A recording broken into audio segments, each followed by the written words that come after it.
Ok, seguimos entonces hablando de una cosa, y es la elección de Dios para vida eterna. Eso es lo que precisamente se refiere el término predestinación. Ahora, antes de analizar lo que está diciendo este párrafo, querido hermano, vamos a recordar un poco, vamos a refrescar la memoria de lo que vimos en la clase pasada. El párrafo 3 de la confesión que veíamos hace una semana nos hablaba acerca de la predestinación para salvación. Nos hablaba del decreto para qué, para vida eterna, un decreto que, como sabemos, es uno, y la predestinación y la vida eterna no sale de este decreto, no está por fuera de este decreto, porque bien sabemos que el decreto de Dios es universal, abarca absolutamente todo. Este ejercicio de predestinación, hermanos, comentábamos que era totalmente libre y eterno. Decíamos que el objetivo de la predestinación no era exaltar al hombre, sino reflejar la riqueza de la gracia de Dios. Es decir, en pocas palabras, el ejercicio de Dios de seleccionar a algunos y no seleccionar a otros no encuentra un sentido en el mérito humano, sino en la gracia divina. La predestinación no es producto de la presciencia de Dios, no es producto de que Dios sabría que tú ibas a creer y entonces Él te elige porque sabe que tú ibas a creer de ninguna manera, sino que la predestinación encuentra su sentido en la gracia de Dios. El decreto de Dios, entonces, especialmente la predestinación para vida, destruye cualquier mérito que quiera sobreponerse sobre la obra independiente de Dios. ¿Por qué? Porque el decreto de Dios no es para alabanza del hombre. El decreto de Dios es para la alabanza de la riqueza de la gracia de Dios. Y fíjense en algo, el párrafo pasado que leíamos decía que Dios preordenaba a unos y dejaba en su pecado a otros. ¿Qué quiere realmente decir esto? Quiere decir que en el ejercicio de Dios de predestinar es plenamente positivo. Dios predestina en un sentido positivo. ¿Por qué? Porque cuando decimos que Dios predestina para vida eterna, decimos que Dios está ordenando, que Dios está ejerciendo un orden para salvación. Dios predestina entonces únicamente para la salvación. Dios no predestina en un sentido negativo. Vamos a ver por qué. Empezando por el hecho de que en la predestinación, cuando hablamos de la vida eterna, ya preordenada por Dios, estamos diciendo que Dios está acompañando al hombre en este ejercicio. Desde que Él predestina, le da a sus hijos, desde la eternidad, todo lo necesario para la salvación. Es decir, Dios no predestina y luego abandona. Esto lo vamos a ver un poco más a fondo en los siguientes puntos. Pero entonces, querido hermano, lo que quiero decir es que cuando hablamos del decreto para vida eterna, cuando hablamos entonces de la predestinación, debemos hablar en un sentido positivo. El destino entonces de aquellos a los que Dios ama es conducido por Dios. Si dijéramos que Dios predestina para muerte, estaríamos diciendo que Dios hace condenar a los hombres, que Dios los acompaña para que se vayan al infierno, y esto es un error. Dios predestina solo para dar vida eterna. Dios no predestina para enviar a los hombres al infierno. ¿Por qué diríamos que Dios está cooperando en la condenación del hombre? Y eso no es así. La predestinación, como un ejercicio positivo, como un ejercicio para vida eterna, involucra un ejercicio activo para salvar. Al hablar de predestinación, entonces, hermanos, si dijéramos que Dios predestinara para condenación, estaríamos diciendo que Dios constriñe al hombre para condenarlo. Y la confesión es bastante cuidadosa al tratar este tema. ¿Por qué? Porque la confesión dice en el párrafo número 3, capítulo 3, que a otros se les deja actuar en su pecado para su justa condenación, para alabanza de la gloria de su justicia. Si dijéramos que Dios predestina negativamente, estaríamos diciendo que Dios predestina para condenar al hombre. Es decir, que Dios hace y coopera con el hombre para que peque. Y esto es un error. La salvación es un acto divino, un acto producto de la gracia, mientras que la condenación es producto de un acto humano. Incluso cuando los hombres son reprobados, cuando ellos son condenados por sus malas obras, el resultado de hecho es el mismo. Dios evidencia su gloria, Dios evidencia su gracia cuando los predestinados para vida, cuando los predestinados van a su gloria. Muestra su gracia y también muestra su justicia divina cuando otros no son sino reprobados.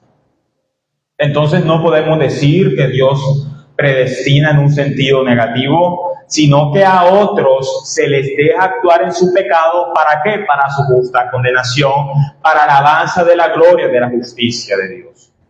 Esto se llama no predestinación, sino reprobación. Cuando el hombre en su estado natural actúa constantemente hasta el momento de partir. Esto se llama entonces reprobación. En un sentido negativo, entonces, el hombre desde que abandona el Edén, Adán junto a toda la humanidad, se convierten primero en criaturas caídas y segundo, alejados de Dios. Entonces, cuando hablamos de la reprobación, no hablamos de un acto de predestinación negativa, sino que hablamos del acto en el que el hombre actúa a su parecer. Así decía Judas capítulo 1 versículo 4 acerca de aquellos que atacan la fe, versículo 4 del capítulo 1 de Judas, porque algunos hombres han entrado encubiertamente, los que desde antes habían sido destinados para esta condenación, hombres impíos, que convierten el libertinaje de la gracia de nuestro Dios y niegan a Dios, el único soberano, y a nuestro Señor Jesucristo. En la elección, entonces, hermanos, Dios preordena a sus hijos y los acompaña hasta el final. En la reprobación, no es Dios acompañando al pecador para que peque. En la reprobación son los hombres en su condición pecaminosa los que actúan bajo su completa libertad. Nosotros voluntariamente, si no hubiera sido por el decreto eterno de Dios, hubiéramos abrazado el pecado. Pero Dios determinó desde antes de la fundación del mundo que abrazáramos su gracia. E incluso cuando el pecador abraza su pecado, no está por fuera de lo que ya Dios sabe que pasa. No está fuera ni siquiera la reprobación de su decreto. El decreto de Dios, recordemos, hermanos, no deja por fuera nada. Sin embargo, como decía la confesión, antes, esto no hace a Dios autor de la condenación. ¿Por qué? Porque todos en Adán hemos caído. Y no solamente hemos caído, sino que voluntariamente hemos abrazado esa caída. El decreto de Dios no es sorprendido por la caída del hombre. Sin embargo, cuando Dios elige, sorprende a un hombre pecador. Cuando Dios elige y predestina desde la eternidad, hace que el pecador en su pecado abrace la gracia solamente mediante la fe. Partamos entonces, hermanos, para explicar este tema de predestinación y reprobación de algo. Todos nosotros merecemos la caída en Adán. Adán tenía el pleno poder de ir en pos de la vida, de vivir eternamente, o obedecer la voluntad de la serpiente. Con Adán, todos nosotros caímos y fuimos sometidos al justo juicio. Aquellos que permanecen en este justo juicio han sido reprobados desde la eternidad. Ahí entonces la responsabilidad moral no recae en el hombre, en Dios, recae en el hombre, recae en Adán. porque él estaba en plena inocencia, porque él tenía la oportunidad de no pecar y decidió pecar, decidió que el pecado entrara en la humanidad y también en toda la creación. Todos somos, por naturaleza, condenados en Adán. Entonces, para resumir de manera clara y concisa, podemos decir que en la predestinación, en la elección para vida, Dios aparta a unos para sí, los regenera, les concede fe y los santifica hasta el final. Ahora, en el acto de reprobación, Dios ejerce su palabra sobre la humanidad al expulsarla de Edén. El pecador abraza su pecado, el pecador peca voluntariamente y luego Dios juzga dicho pecado. No es Dios siendo el autor del pecado, es el hombre eligiendo ser reprobado delante de él. Entonces, la diferencia en la elección para vida es que en la elección para vida Dios acompaña a los suyos. ¿Para qué? Para la riqueza, para que disfruten de las riquezas de la gloria de su gracia. Y en la reprobación el hombre abraza su pecado y Dios juzga para alabanza de las riquezas de la gloria de su justicia. Es aquí, hermanos, cuando vemos la importancia de la gracia. Dios hubiera sido igual de glorificado si Él no elegía absolutamente nadie. Dios hubiera sido igualmente glorificado si todos hubiéramos permanecido bajo condenación. Sin embargo, Dios, sin necesitar de nosotros, sin necesitar de nuestras obras, sin necesitar ni siquiera gloria, sin ser coaccionado por nadie, decidió libre y voluntariamente salvarnos a nosotros. El decreto de Dios, hermanos, insisto, debe ser tomado con mucho cuidado y debe ser tomado con mucha prudencia, pero el único objetivo de estudiar el decreto de Dios es exaltar la grandeza de este ser supremo. Entonces, hermanos, creo que quedó claro en esta introducción que la elección para vida es una obra en la que Dios acompaña a los suyos para salvarlos de la justa paga del pecado. Él desde la eternidad determina que va a elegir a los suyos para salvarlos del pecado. Por otro lado, en la reprobación, el hombre está en su pecado de manera natural y Dios, a pesar de este pecado, le tiene paciencia hasta el día de la manifestación de su justicia. Note algo, hermano, la gracia sigue siendo manifiesta tanto en el reprobado como en el predestinado. ¿Por qué? Porque Dios sigue teniendo paciencia. En nosotros, Dios sigue teniendo paciencia a pesar de nuestro pecado. Así pasa también con el reprobado, con aquel que no ha entendido que necesita del Señor e ir a sus pies. Es la misma gracia, es el mismo sol el que amanece sobre justos e injustos. La diferencia es que al final de nuestros días estará la manifestación de la justicia de Dios. No dará por inocente Dios al pecador. En este sentido, Dios no dará por inocente al pecador, porque le hará pagar con su justo juicio y su justa ira los pecados que abrazó. Entonces, con este concepto de reprobación, podemos interpretar lo que leíamos en Judas 1:4.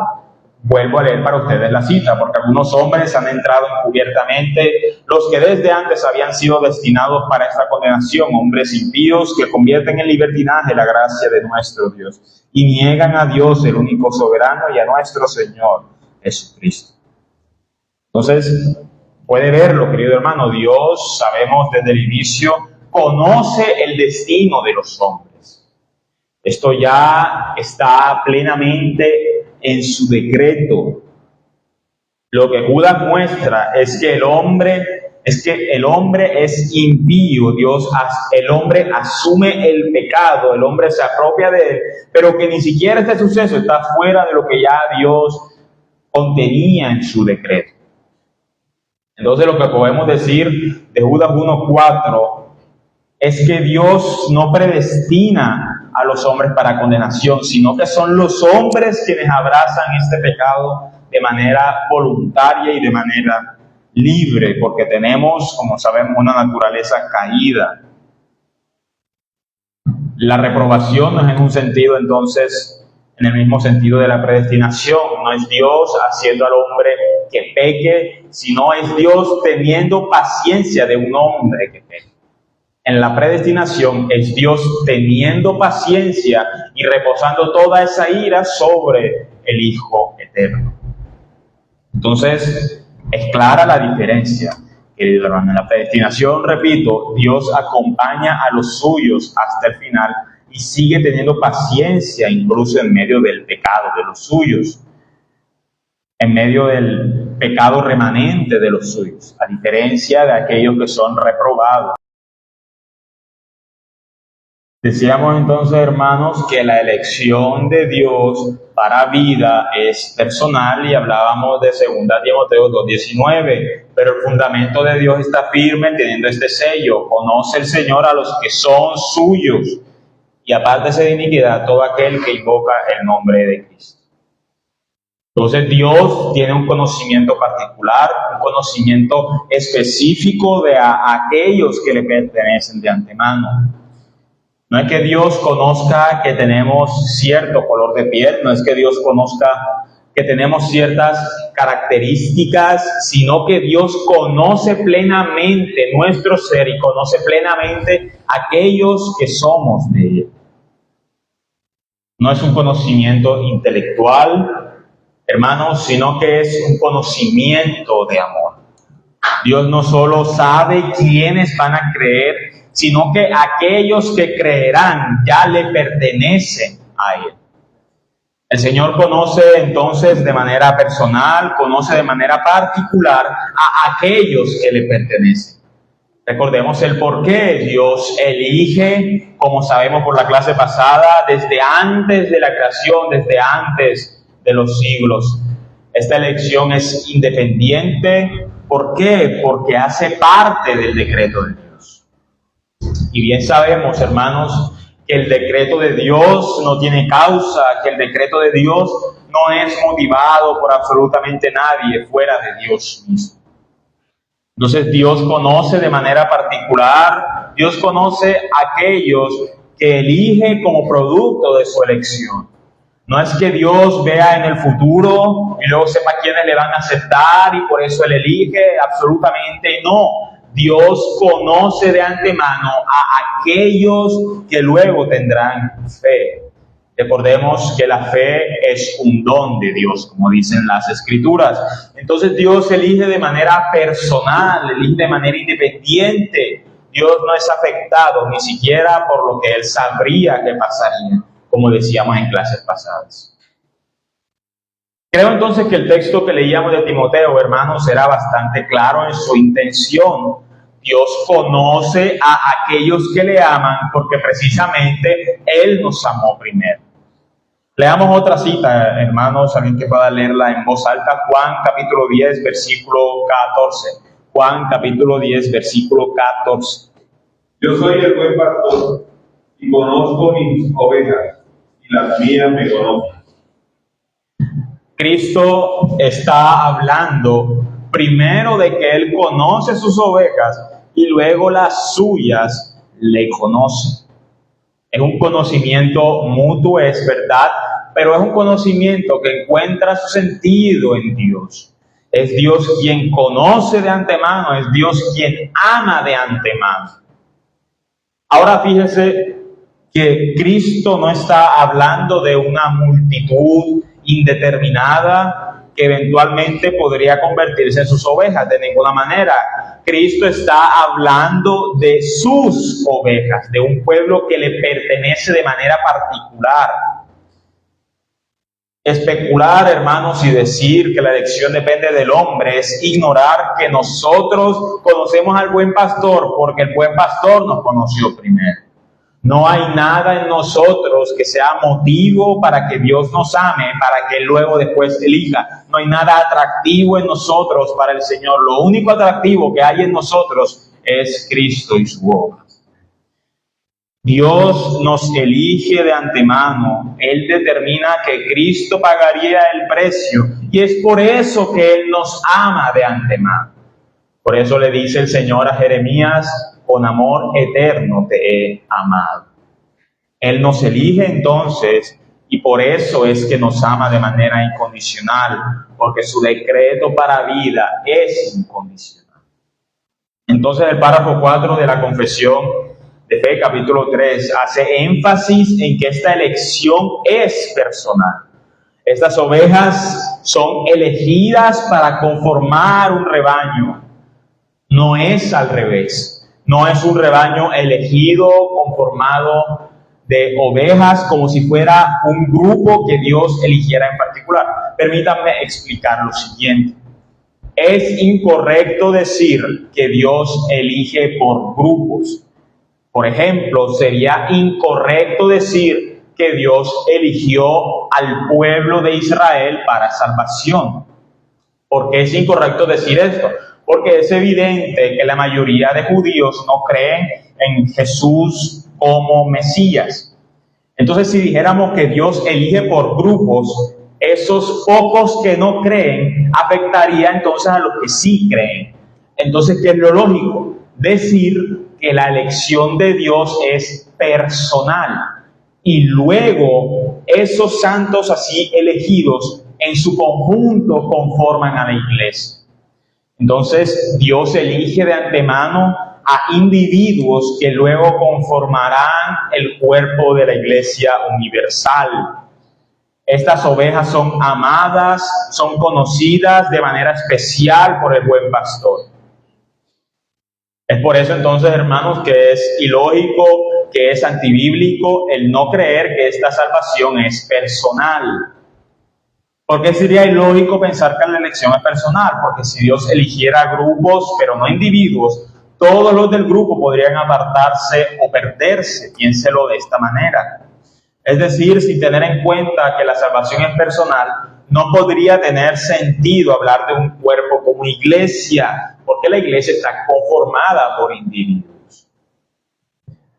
Entonces hablamos de un cuerpo de elegidos, no porque la elección no sea personal, sino porque ese grupo de elegidos primero son entendidos como personal y particularmente. Decía el apóstol Pablo que el Señor conoce a aquellos que aman. Si dijéramos que la salvación fuera grupal o fuera por conglomerado, estaríamos bajo la incertidumbre de aquellos que no son creyentes. Si dijéramos que Dios no elige personalmente, sino grupalmente a una iglesia, la salvación entonces dependería del testimonio de toda la iglesia, y esto no es así. Hay que recordar, hermanos, que en todo lugar, incluso en la iglesia, hay trigo, pero también hay cizaña. Hay elegidos y reprobados. Por eso es que el Señor elige personalmente. El Señor elige de manera particular. La salvación entonces es individual y por eso tiene sentido el hablar de la iglesia universal. La iglesia universal está conformada en primera instancia entonces por individuos elegidos personalmente por Dios para ser hijos en Cristo. Es correcto decir, hermanos, que Dios elige a un grupo, pero tiene sentido solo decirlo a la luz de que Él primero elige particularmente.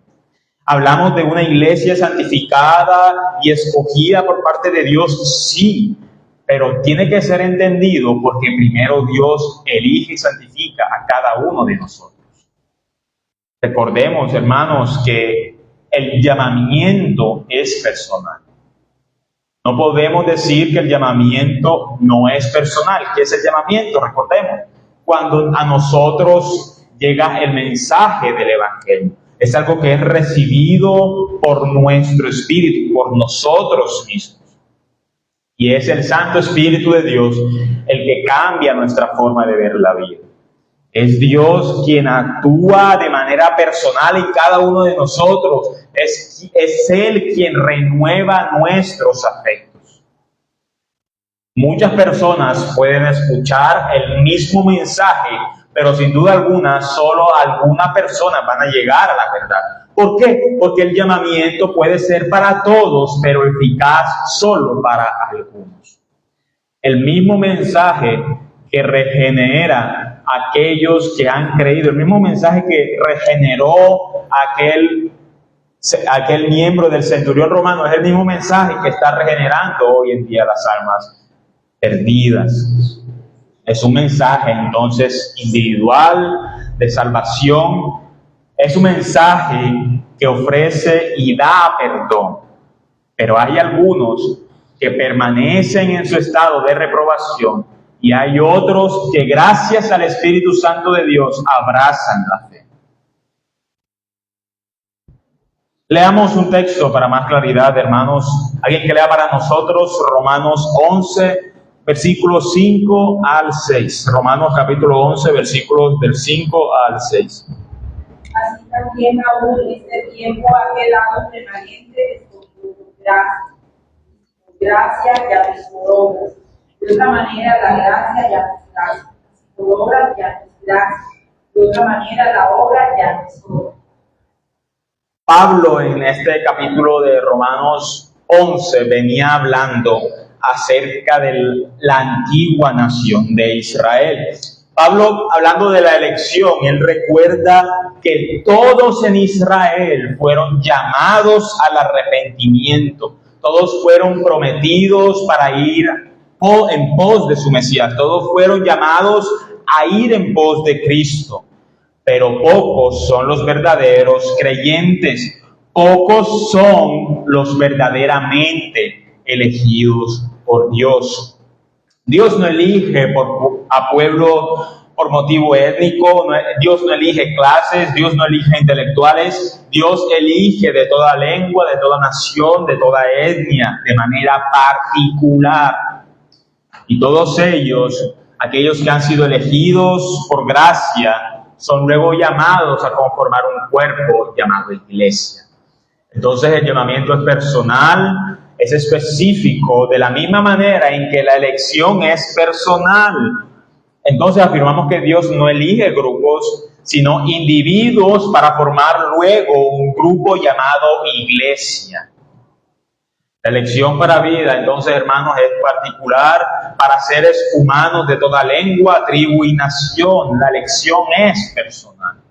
Es claro entonces que Dios no eligió naciones, Dios no eligió grupos, Dios eligió para su rebaño, para su grupo, personas de toda nación y lengua. Bien, entendimos entonces que esta elección de Dios es personal, porque principalmente el testimonio del Evangelio es personal. De nada serviría decir que Dios, entre comillas, elige por grupos si entendemos que en un grupo no todos van a creer el mensaje del Evangelio. Entonces entendemos que la salvación es personal, es particular a unos individuos llamados para salvación. Bien, entonces la salvación, la elección para vida es personal, número 1, y número 2 es inmutable. La elección para vida es personal, es particular y es inmutable. Decía el párrafo 4 del capítulo 3 de la Confesión de Fe, leo para ustedes: estos ángeles y hombres así predestinados y preordenados están designados particular e inalterablemente, y su número es tan cierto y definido que no se puede aumentar ni disminuir. Entonces, de la misma manera en que la elección para vida es particular, también es inalterable. ¿Por qué? Porque esta elección hace parte del decreto de Dios. Y recordemos una cosa, el decreto de Dios es totalmente libre y totalmente inalterable. La voluntad de Dios está sobre todas las circunstancias y es totalmente irrevocable ante los intentos del hombre. Así lo decía el profeta Daniel, Daniel 4:35, todos los habitantes de la tierra son considerados como nada, y Él hace según su voluntad en el ejército del cielo y en los habitantes de la tierra, y no hay quien detenga su mano y le diga ¿qué haces? Entonces la voluntad de Dios no es bajo ningún caso movida por los hombres, no es movida por nosotros que venimos y luego vamos, sino que la voluntad de Dios es totalmente absoluta. Somos frente a esta voluntad considerados, dice el profeta, como nada. Bueno, lo que está diciendo la confesión en este párrafo número 4, capítulo 3, es que como la predestinación hace parte del decreto de Dios, entonces este número elegido de personas particularmente es inmutable. Recordemos también otra cosa, aunque Dios sabe todo lo que podría o puede llegar a pasar, como decía el párrafo 2 del capítulo 3, Él no actúa medido por el futuro, sino que el futuro actúa por la manera en que Dios ya lo midió. Entonces el número de elegidos no es definido por la voluntad humana, sino por la voluntad divina mediante la predestinación. Y si Dios tiene una voluntad eterna, una voluntad ya definida, el actuar de los hombres no compromete su voluntad. Somos considerados como nada, dice el profeta también. ¿En qué sentido? En que no podemos torcer el brazo de Dios y tampoco podemos quitar ni torcer la elección que ya Dios hizo para mí. Entonces el número exacto de elegidos ya está definido. ¿Quién lo conoce? Solo Dios lo conoce. Solo Dios conoce a cabalidad su decreto. Bien decía el apóstol Pablo en Romanos 11:35, porque ¿quién entendió la mente del Señor? ¿O quién fue su consejero? ¿O quién le dio a él primero para que le fuese recompensado? Nadie ha logrado escrutar la mente del Señor como para decir que sabe cuántos son los elegidos del Señor. Es una falacia decir que son 144,000. Es una falacia decir que son los judíos. ¿Por qué? Porque el Señor es el único que sabe, aquellos que han creído verdaderamente en Él. Como nadie pudo darle algo al Señor, como nadie le condicionó en su decreto, entonces este número de salvos es fijo. Este número solo depende de su voluntad y su voluntad es inquebrantable. Entonces, hermanos, si su voluntad es inquebrantable, nadie puede disminuir o aumentar el número de elegidos y amados por Dios.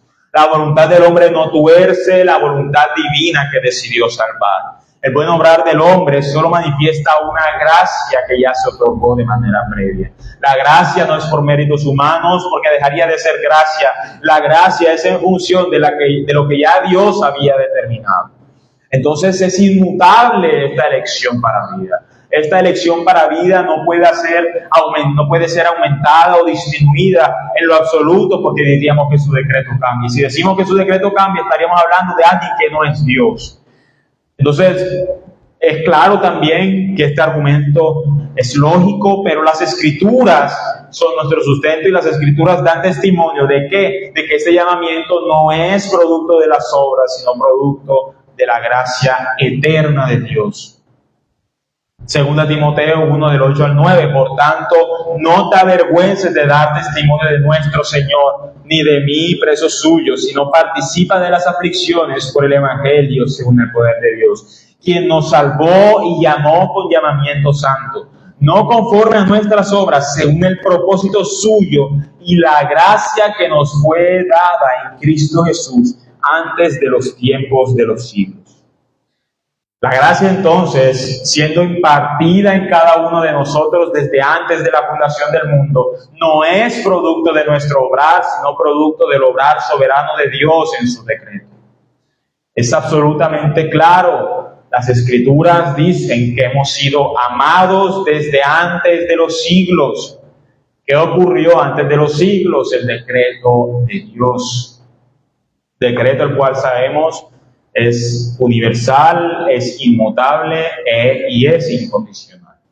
Entonces la elección de Dios, como está contenida en su decreto, es una elección inmutable, de la misma manera en que la voluntad de Dios es inmutable. Nada hay que pueda disminuir o aumentar el número de elegidos por Dios. Ahora el creyente, no es el hecho de que se sepa el número de escogidos no quiere decir que el creyente deba ser apático ante el Evangelio, porque el número ya está definido. No debemos pensar en que el número ya está y que nos podemos quedar de brazos cruzados esperando a que se arrepienten. De ninguna manera. Las Escrituras nos dicen, hermanos, que este número está definido, sí, pero no dicen en ninguna parte que nosotros deberíamos actuar como si conociéramos este número. Las Escrituras dicen que este número solo es conocido por Dios, pero el creyente debe actuar porque no conoce precisamente este número.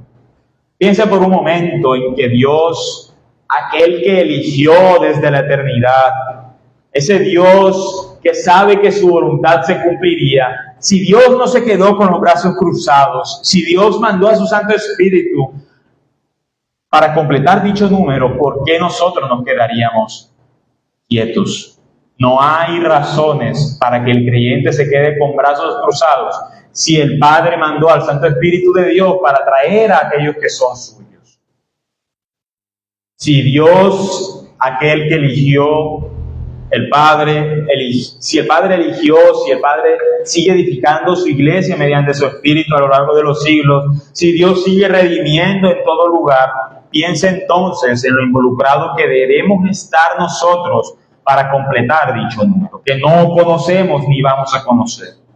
El creyente no debe entonces ser apático ante la predicación del Evangelio. El creyente no debe estar quieto porque el número de elegidos ya está definido, sino que debemos predicar en tiempo y fuera de tiempo para que ese número, solo conocido por Dios, sea completado.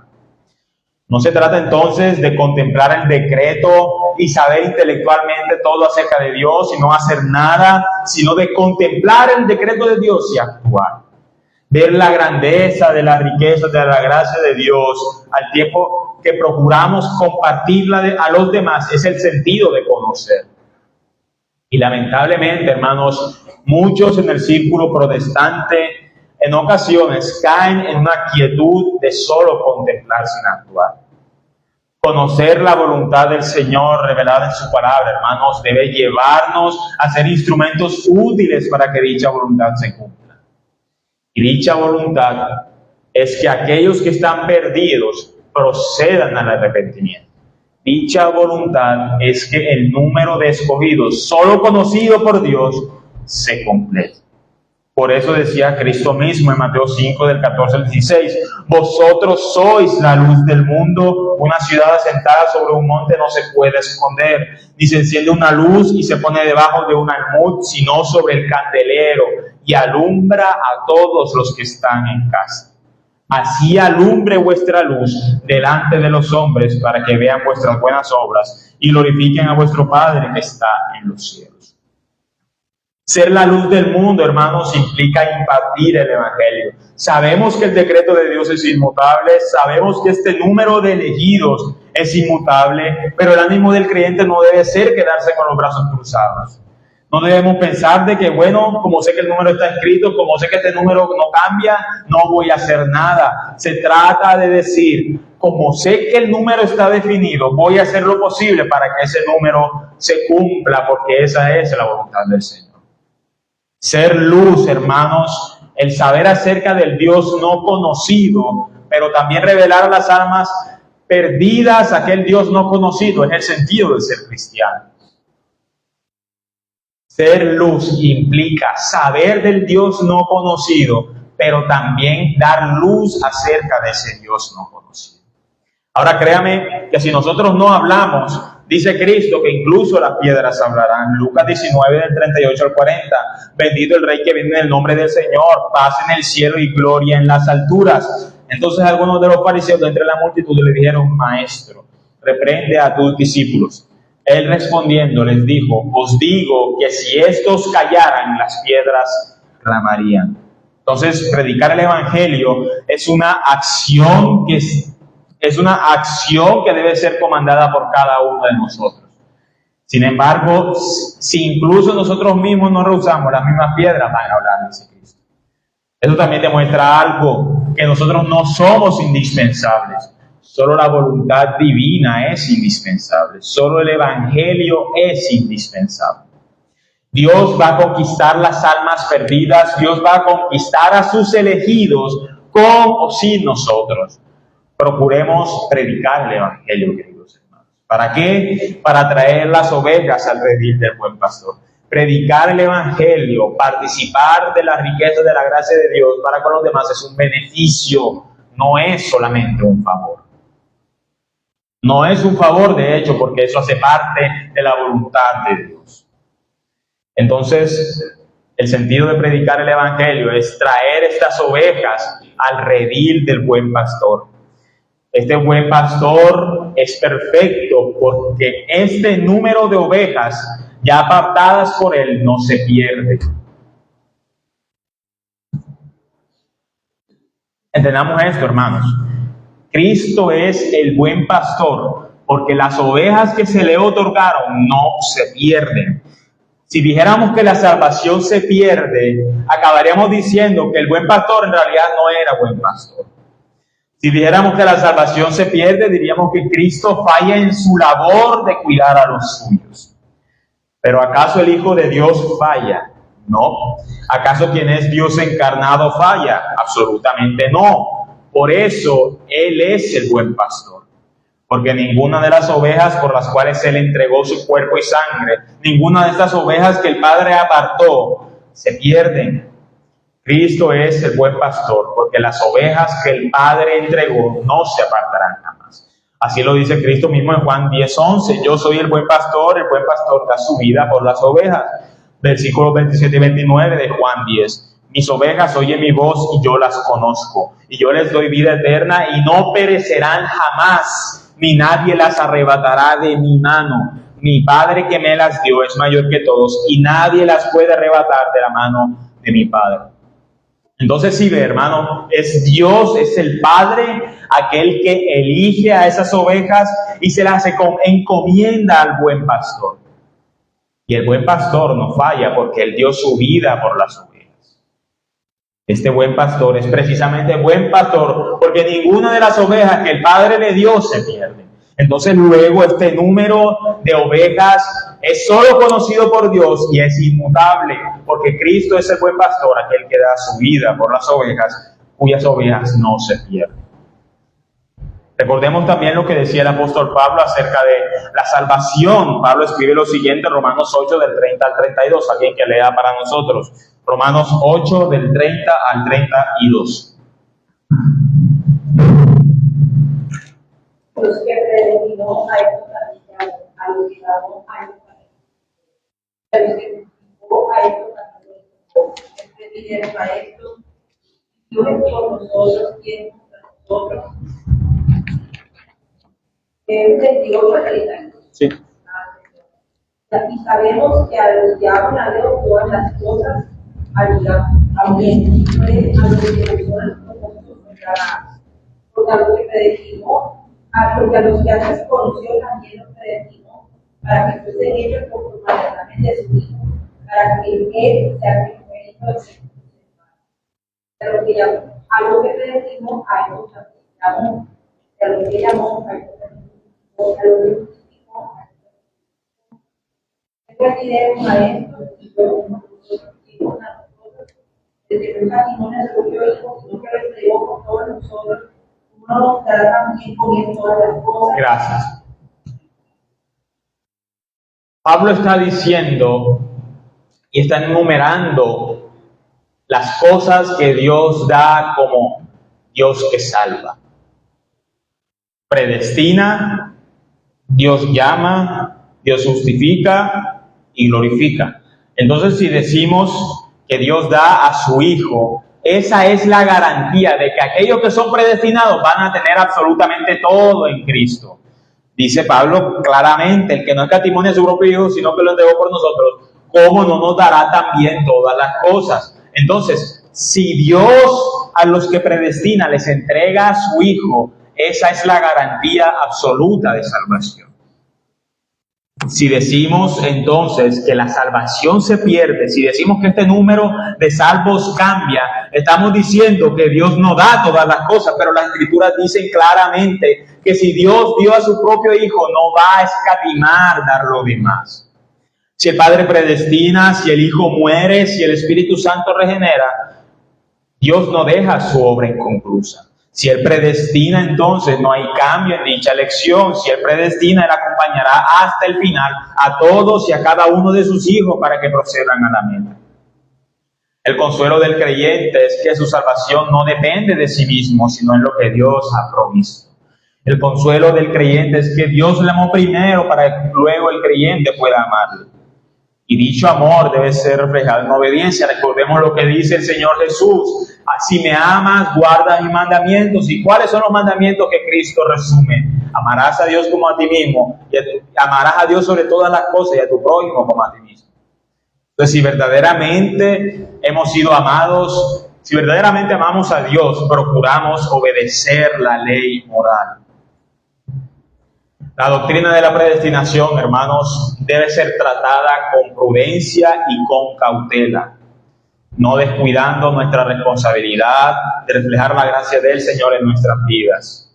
Recordemos, hermanos, que si somos luz, si hemos ya sido elegidos para estar en Cristo, debemos estar sobre la mesa. Debemos estar en el candelero y alumbrar. De nada serviría tener unas velas escondidas. El sentido de ser luz, hermanos, es alumbrar a los demás. Conocer la predestinación, saber que Dios a quienes ama no deja de amar, no nos debe llevar a otra cosa que no sea obediencia. La obediencia es la mejor expresión, hermanos, de gratitud hacia Dios. Entonces, hermanos, ya finalizando, en esta clase vimos dos cosas: que la elección de Dios para vida es personal y es una elección inmutable. Esto no es excusa, como les decía, hermanos, para el libertinaje, no es excusa para la apatía, sino al contrario. El sentido práctico de conocer esta doctrina es brindarle al creyente un sentido de responsabilidad para evidenciar los frutos de dicha elección. Si somos predestinados, debemos dar frutos de ello, queridos hermanos. Porque precisamente no conocemos el decreto de Dios. Sabemos que nuestra salvación es segura, sí, pero debemos actuar como quienes han sido ya predestinados. De nada sirve que digamos y conozcamos muchas doctrinas si actuamos como reprobados. El Señor nos ayude, queridos hermanos. Oremos. Señor, gracias te damos porque en este tu día nos recuerdas que tu elección no depende de nuestros méritos y que incluso en medio de la reprobación tú sigues siendo justo. Gracias, Señor, porque no has tenido, Señor, ningún reparo para salvarnos y entregar a tu Hijo. Gracias porque eres la garantía para la salvación. Gracias porque en Él encontramos reposo y descanso. Ayúdanos, Señor, para vivir conforme a su imagen. Ayúdanos, Señor, a ser responsables como hijos tuyos, a predicar el Evangelio dentro y fuera de tiempo. Te agradecemos, Señor, en el nombre de Cristo Jesús hemos orado. Amén y amén.